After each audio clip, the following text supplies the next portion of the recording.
नमस्कार. आज आपण प्रपंचातून परमार्थ कसा करायचा याविषयी थोडक्यात माहिती घेऊया.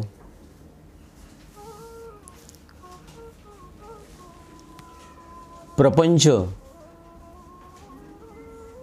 म्हणजे फक्त लग्न झालं म्हणजेच प्रपंचिक असतो असं नव्हे. आपला जन्म झाल्यानंतर आपल्या आजूबाजूला असणारे आपले आई वडील, भाऊ बहीण, नातेवाईक, शेजारी पाजारी, कामाच्या ठिकाणी आपण जातो तिथले लोक, म्हणजेच हे जे सगळं आहे या लोकांसोबत आपला जो व्यवहार होतो, त्यांच्यासोबत उठतो बसतो, जे लहानपणापासून सुरू असतं हा प्रपंचच. प्रपंच म्हणजे असं काही वेगळा नाही आहे. मग या प्रपंचातून परमार्थ करायचा म्हणजे नक्की काय करायचं आणि परमार्थ म्हणजे काय असा पण होतो अर्थ. आणि तो कशासाठी करायचा. मुळातच ज्या सुखाची, ज्या आनंदाची प्रत्येकाला ओढ आहे,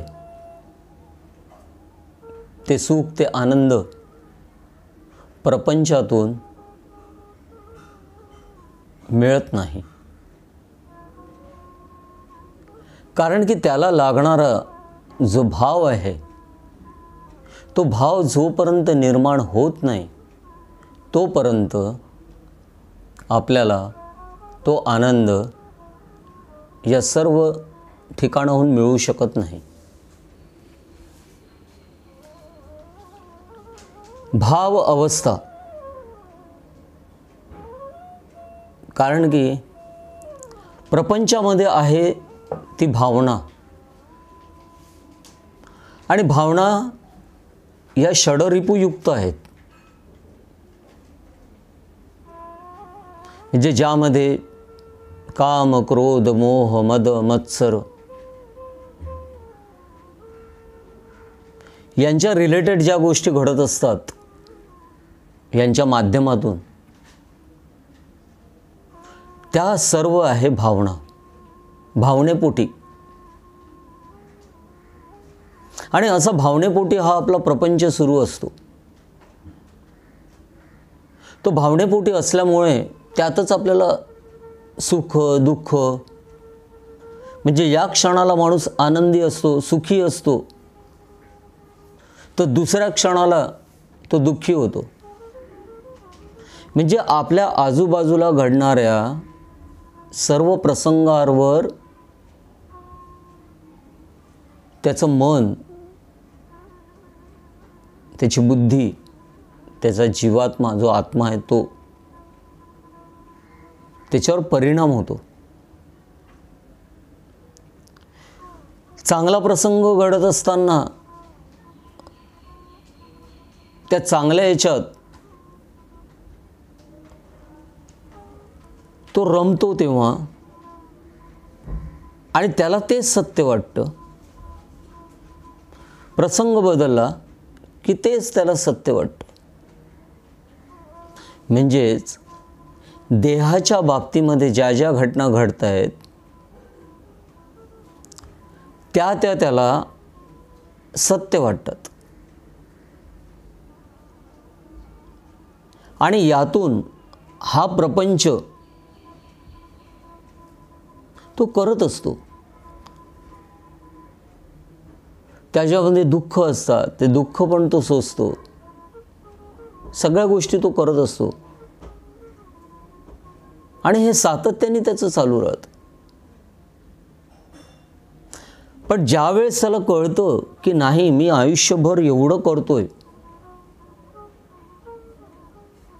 मी प्रपंचासाठी एवढं केलं, सर्व प्रकारे प्रयत्न केले, तरीसुद्धा मला जो आनंद हवा आहे तो आनंद मात्र मला अजूनपर्यंत मिळालेला नाही. तो का नाही मिळाला?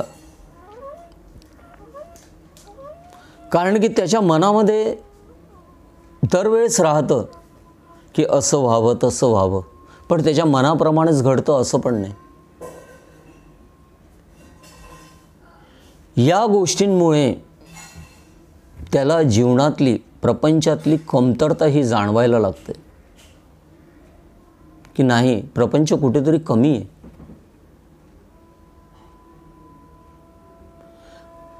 मग जे अपूर्ण आहे त्या अपूर्णमधून मला पूर्णत्व कसं मिळेल, म्हणजे आनंद कसा मिळेल? आणि पूर्णत्व आहे ते फक्त परमार्थात. त्यामुळे ती जिज्ञासा निर्माण होते, मुमुक्षत्व निर्माण होतं. आणि ते निर्माण झाल्यानंतर मग ते प्राप्त करण्यासाठी जीव विचार देतो आणि मनाच्या माध्यमातून इंद्रिय तिथपर्यंत जातात. काही वाचनामधून, काही प्रत्यक्ष सत्संगातून तो शोधतो, वाचतो आणि ते कळायला लागतं, थोडं ज्ञान यायला लागतं. आणि ज्ञान आल्यानंतर हळूहळू कृती व्हायला लागतं. कारण की जोपर्यंत ज्ञानाला आचरणाची जोड मिळत नाही तोपर्यंत अनुभूती येत नाही. नुसतं ज्ञानाने फरक पडत नाही. त्या ज्ञानावर जोपर्यंत आचरण होत नाही तोपर्यंत त्याला अर्थ नाही. त्याचं आचरण सुरू होतं आणि आचरण सुरू केल्यानंतर त्याला कळायला लागतं, अरे की पूर्वी मला खूप राग यायचा, कोणी काही बोललं तरी मला राग यायचा. हळूहळू माझा राग कमी झाला, कमी होतोय, मी लवकर आता चिडत नाही आहे. आणि असं करताना त्याला जाणवतं हां की त्या संतांच्या सानिध्यामध्ये किंवा कोणाच्या तरी माध्यमातून मला हे कळल्यानंतर मी साधना जी सुरू केली तर त्यातून मला आनंद मिळायला लागला. जो प्रपंच आधी मी कुरवळत बसलो होतो तो प्रपंच हळूहळू मी मोकळा करायला लागलो. मी त्या प्रपंचामुळे प्रत्येकावर जो हे माझं, हे माझं, हे माझं, यांनी माझं ऐकायला पाहिजे, त्यांनी माझ्या मनाप्रमाणेच वागायला पाहिजे, माझं आणि मी, यामध्ये मी जे अडकलेलो होतो ते हळूहळू दूर व्हायला लागल्याबरोबर त्याला आनंद मिळायला लागला, चांगलं वाटायला लागलं. आणि त्यावेळेस मग त्याला कळून येतं की नाही, त्यागामध्ये खरा आनंद आहे. मग तो त्याग करतो, त्याग करायला लागतो. हळूहळू त्याला कळायला लागतं की माझा हा जो प्रपंच आहे तो प्रपंच कितीही मी करत असलो तरी मी करत नसतो, तो प्रारब्धाने होतोय. माझा प्रपंच जर मी केला असता तर तो मला जसा पाहिजे आनंदी तो झाला असता ना, तो होत नाही. मी करायला जातो एक, होतं एकच. मग ज्यावेळेस तो असं म्हणतो की ठीक आहे, हा प्रपंच प्रारब्धाने होणार आहे, मी फक्त याच्यावर कर्तव्य आहे, माझं हे कर्तव्य आहे. माझ्यावर आईवडिलांची जबाबदारी, बायकोची जबाबदारी, मुलांची जबाबदारी, त्या जबाबदारी आहे, त्या कर्तव्य भावाने तो पूर्ण करतो. आणि हे करत असताना तो स्वतः ते कर्म करत असतो, पण अपेक्षा कोणाकडूनही ठेवत नाही. कारण की अपेक्षाच सर्व दुःखांचं मूळ कारण आहे. त्यामुळे तो अपेक्षा ठेवत नाही, कर्म करत जातो. हळूहळू तो ज्ञान घेत जातो, चांगली पुस्तकं वाचतो, संत चरित्र वाचतो, ते कृतीमध्ये आणण्याचा प्रयत्न करतो. या त्याच्या कृतीने त्याच्या मनामध्ये, आपल्या जीवनामध्ये गुरु यावे हा एक भाव निर्माण होतो. पण आपण गुरु करू शकत नाही, गुरु करायचा नसतो.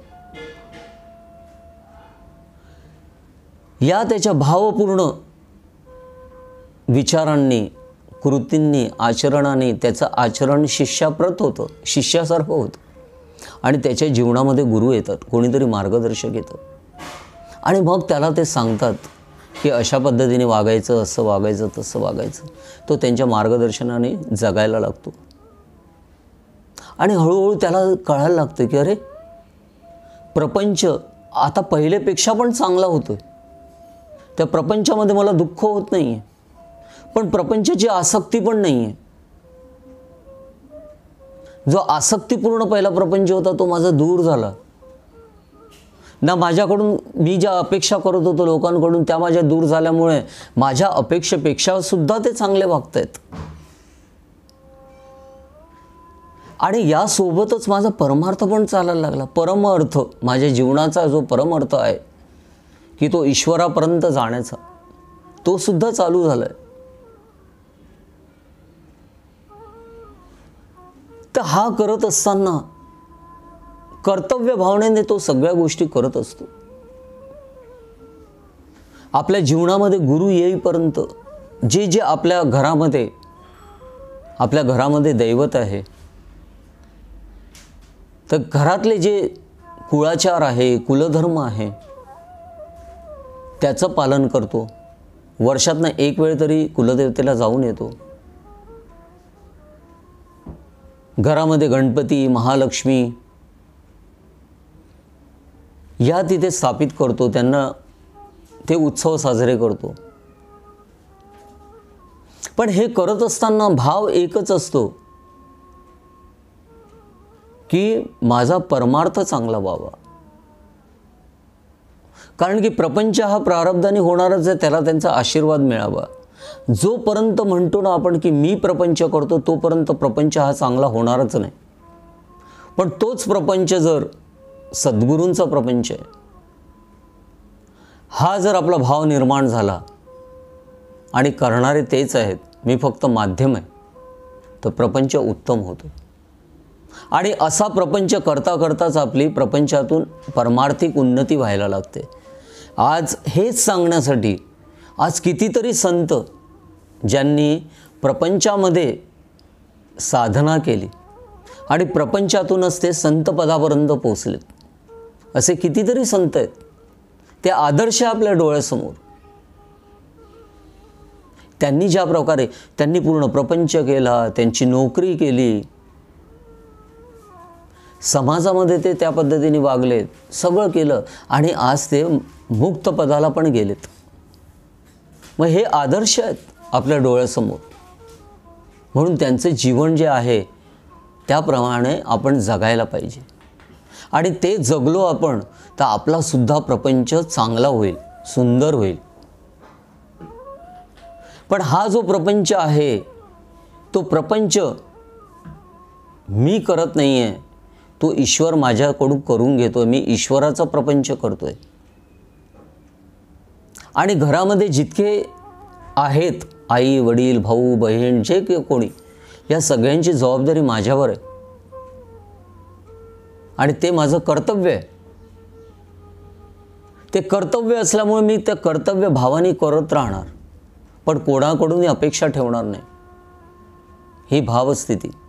आणि अशा पद्धतीने जेव्हा आपण करायला लागतो ना, त्यावेळेस जाणवतं की प्रपंच आणि परमार्थ हे दोन्ही एकाच गाडीची दोन चाकं जाणवतात.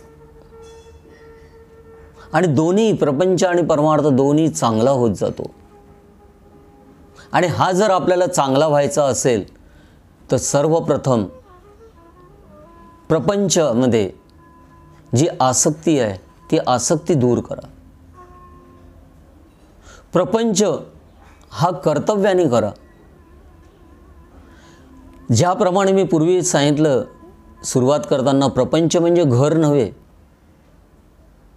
प्रपंच म्हणजे हा सगळा जो विश्वाचा जो आहे तो प्रपंचच आहे आपला. कामाच्या ठिकाणी सुद्धा आपण गेलो तर त्या ठिकाणी सुद्धा उत्तमच आपल्याकडून काम व्हायला पाहिजे. तिथे सुद्धा कोणाचा राग द्वेष लोभ हे आपले निर्माण नको व्हायला. तिथे पण आपल्या हातून भ्रष्टाचार नको. त्या 8 तास मी त्या कामासाठी दिलेल्या तिथे उत्तम माझं काम व्हायला पाहिजे. शरीराने तिथे पूर्ण काम करणं, मनाने ईश्वराच्या चरणी राहणं आणि ईश्वराला स्मरून आपण जे जे कामं करतो ती आपली सर्व कामं उत्तम होतात. म्हणजे मी घरातनं बाहेर गेलो, काम करत परत घरी आलो, जे जे मी केलं हा सगळा प्रपंच आहे. आणि हा जो प्रपंच आहे तो प्रपंच जेव्हा मी करत असतो तेव्हा तो प्रपंच राहतो, आणि जेव्हा मी माझा त्यातनं सुटतो तोच माझा परमार्थ होतो. परमार्थ म्हणजे असं काही वेगळं नाही आहे, काहीतरी वेगळं करणं.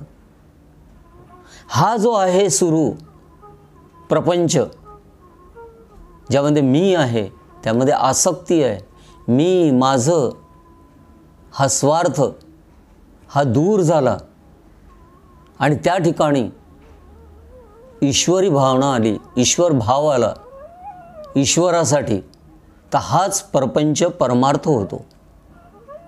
आणि उत्तम प्रकारे या प्रपंचातूनच आपली परमार्थिक उन्नती होते. त्यामुळे आपल्याला प्रपंचात राहूनच परमार्थ करायचं आहे. त्यामुळे जास्तीत जास्त प्रपंच चांगला कसा होईल.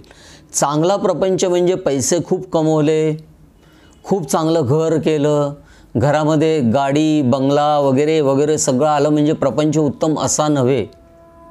कारण की या सगळ्या भौतिक आणि भौतिक गोष्टींवर आनंद अवलंबून नाही आहे. आनंद जो अवलंबून आहे तो आपल्यावर आहे. आज याच गोष्टी ज्या सगळ्यांकडे आहे त्यांचासुद्धा प्रपंच उत्तम आहे का, तर नाही आहे. ते सुद्धा दुःखी आहेत. म्हणजेच काय की भौतिक गोष्टींवर अवलंबून नाही आहे. फक्त माझी त्या प्रपंचामध्ये मी जो आहे, मीची जी भावना आहे, तो मीची भावना बदलायला हवी. तो ईश्वराचा प्रपंच आहे, ईश्वराचा करतोय, हा भाव निर्माण व्हायला पाहिजे. तर अशा पद्धतीने आपण प्रपंचातून परमार्थ कसा करायचा याविषयी थोडक्यात माहिती घेतली आहे. आपल्याला कशी वाटली ती सांगा. व या गुरुतत्व प्रतिष्ठानतर्फे जे गुरुतत्वाचं प्रचार प्रसाराचं महत्तम असं कार्य सुरू आहे, या कार्यामध्ये सहभागी व्हा. शरीराने, मनाने, धनाने, तनाने, सगळ्यांनी, आणि आनंद घ्या. कारण की आपण मी जेव्हा सोडतो आणि ईश्वराचा जेव्हा भाव आपल्यामध्ये निर्माण होतो, त्यातूनच आपली परमार्थिक उन्नती होते आणि हळूहळू आपल्या हातून सेवा घडायला लागते. म्हणून प्रपंचात राहताना सातत्याने ईश्वरासाठी काहीतरी आपल्या हातून घडायला हवं, यासाठी कुठली तरी संस्था, कुठलं मंडळ यामध्ये सहभागी व्हा. या गुरुतत्व प्रतिष्ठानच्या कार्यात सहभागी व्हा. यामुळे समष्टी साधना होईल, आणि ही जी समष्टी साधना आपल्या हातून होईल सगळ्यांनी मिळून संघटितपणे, तर त्यातून हा आनंद लवकर मिळेल आणि आपली विचार हे लवकर बदलतील. कारण की जसे विचार तशी कृती तसे आचार, आणि जसे आचार आपले आहेत तशीच आपली स्थिती आणि तशीच परिस्थिती आहे. त्यामुळे आपल्याला जर परमार्थिक उन्नती करायची आहे, आपला प्रपंच उत्तम करायचा आहे, तर लवकरात लवकर साधनेला लागा आणि साधनेमध्ये स्थिर व्हा. अवधूत चिंतन श्री गुरुदेव दत्त दत्त दत्त.